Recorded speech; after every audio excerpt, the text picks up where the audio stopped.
بسم اللہ الرحمن الرحیم۔ 17 رمضان المبارک 1401 ہجری بمطابق 20 جولائی 1981 میں، یعنی آج سے تقریباً 39 سال قبل، دنیا ایک عظیم رہنما، ایک عظیم ولی کامل کی ظاہری صحبت سے محروم ہو گئی تھی۔ اس عظیم مرد کو زمانہ شیخ الاسلام والمسلمین حضور سیدنا خواجہ محمد قمر الدین سیالوی نور اللہ مرقدہ کے نام سے یاد کرتا ہے۔ خانوادہ سیال شریف کی دینی خدمات کے ابر کرم کی بارش پوری دنیا پر اور بالخصوص خطہ پاک و ہند پر جو برسی ہے، اس کو دلائل سے ثابت کرنے کی ضرورت نہیں ہے۔ ہر باشعور اور تاریخ سے واقفیت رکھنے والا انسان جانتا ہے کہ خانوادہ سیال شریف کے دریائے رحمت نے زمین کے کس کس حصے کو عشق رسول سے سیراب کیا ہے، کہاں کہاں انوار ولایت کے چشمے پھوٹے ہیں، ولایت کی کتنی نہریں اس سمندر بے کراں سے مارز وجود میں آئی ہیں۔ میری چند منٹ کی گفتگو صرف حضور شیخ الاسلام غریب نواز کے حوالے سے ہے، اور صرف آپ کی بارگاہ عالیہ میں حاضری لگوانا مقصد ہے، مگرنہ سیال شریف کی دینی، ملی، روحانی خدمات کے اتنے حوالے ہیں کہ ان پر گفتگو کے لیے بڑے بڑے لوگوں کی زندگیاں درکار ہیں۔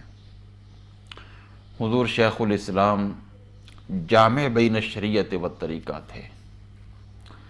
علامۃ الہند، علامہ زمان حضرت مولانا معین الدین اجمیری رحمۃ اللہ تعالی علیہ کا اپنا سب کچھ چھوڑ کر اجمیر شریف سے سیال شریف آنا ہی حضور شیخ الاسلام کے علمی قد کی بہت بڑی سند ہے۔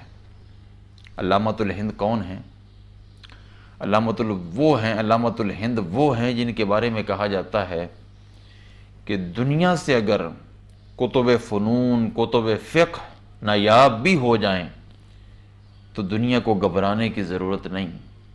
علامۃ الہند معین الدین اجمیری علیہ رحمہ انہیں دوبارہ املا کروا سکتے ہیں۔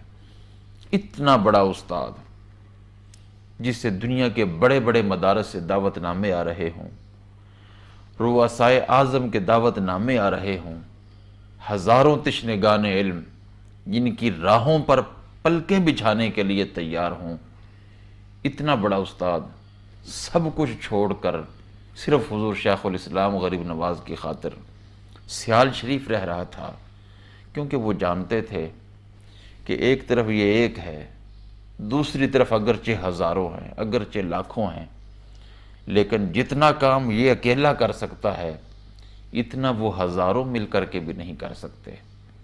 آپ کے اندر محبت خدا و مصطفیٰ، اطاعت خدا و مصطفیٰ کا جذبہ کوٹ کوٹ کر بھرا ہوا تھا۔ سنت سے انتہائی گہری لگن تھی۔ آپ سنت سے لگن کا اندازہ اس سے لگا سکتے ہیں کہ آپ نے وصیت فرما رکھی تھی کہ میرے کفن میں مسواک ضرور رکھنا، تاکہ بارگاہ خدا بندی میں میں یہ عرض کر سکوں کہ اور تو کوئی عمل صالح نہ کر سکا، لیکن تیرے محبوب کی اس سنت پر عمل ضرور کیا ہے، اس عمل کی بنیاد پر لطف و عنایات کا امیدوار ہوں۔ اتباع سنت میں عظیم مقام رکھتے تھے۔ آپ اندازہ نہیں لگا سکتے کہ لوگوں نے کس کس طرح آپ کو پرکھا ہے، لیکن جس نے بھی جس انداز سے بھی پرکھا ہے، بالآخر اس کو ماننا پڑا ہے کہ آپ واقعتاً طریقت کے ساتھ ساتھ اتباع شریعت میں بھی اپنا ایک عظیم مقام رکھتے ہیں۔ ایک مولانا صاحب آپ کو پرکھنے کے لیے سیال شریف حاضر ہوئے، لیکن ہوا کیا، جو ہی انہوں نے آپ سے سلام لیا فوراً ارادت کی درخواست پیش کر دی، کہا کہ مجھے مرید کیجیے۔ تو ان سے پوچھا گیا کہ آپ تو امتحان لینے کے لیے آئے تھے۔ وہ کہنے لگے امتحان میں نے لے لیا ہے۔ پوچھا کیسا امتحان، ہمیں تو دیکھا ہی نہیں۔ تو کہنے لگے کہ جب میں نے مصافحہ کیا تو میں نے کچھ وقت کے لیے اپنا ہاتھ پیچھے نہیں کھینچا، تاکہ دیکھوں کہ حضرت اپنا ہاتھ پہلے پیچھے ہٹاتے ہیں یا نہیں، کیونکہ سرور عالم صلی اللہ علیہ وسلم کی یہ سنت مبارکہ ہے کہ جب کوئی آپ کے ساتھ مصافحہ کرتا تھا تو آپ اس وقت تک اپنا ہاتھ پیچھے ہٹاتے نہیں تھے جب تک وہ خود نہیں ہٹا لیتا تھا۔ تو وہ عالم کہنے لگے کہ جب تک میں نے اپنا ہاتھ پیچھے نہیں ہٹایا اس وقت تک حضور شیخ الاسلام نے پکڑے رکھا، جس سے میں نے اندازہ لگایا، جس سے میں نے سمجھ لیا کہ آپ واقعتاً سنت کے پابند ہیں۔ آپ نے زندگی بھر ایسا جوتا استعمال نہیں کیا جس کے اندر سبز رنگ ہو، سبز رنگ والی لنگی استعمال نہیں کی۔ فرمایا کرتے تھے کہ سرکار دو عالم کی صلی اللہ تعالی وسلم کی گنبد کا رنگ بھی سبز ہے، اور اگر جوتا سبز ہوا تو بے ادبی لازم آئے گی۔ وہ کفن جو حاضری حرمین شریفین کے وقت مکہ المکرمہ سے آپ نے خریدا تھا، آپ نے وہی کفن مدینہ المنورہ کی مقدس گلیوں میں بچھا دیا تاکہ اہل مدینہ کے قدم اس پر آ جائیں اور یہ زیادہ سے زیادہ بابرکت ہو جائے۔ اور جب قمر الدین اس دنیا سے جائے تو اس کفن کے اندر جائے جس کفن پر اہل مدینہ کے قدم لگے ہوئے ہیں۔ کسی عربی سے ملاقات ہوتی تو اس کے ہاتھ چوم لیتے کہ یہ دیار رسول صلی اللہ علیہ وسلم کا مکین ہے۔ کسی سید زادے کو دیکھتے تو اس کی راہوں میں بچھ جاتے۔ حدیث مبارکہ کی کتاب دور سے نظر آتی تو جوتا اگر پہنا بھی ہوتا تھا تو اتار دیتے تھے۔ آل پاک کا نام سن کر نظریں جھکا لیتے تھے۔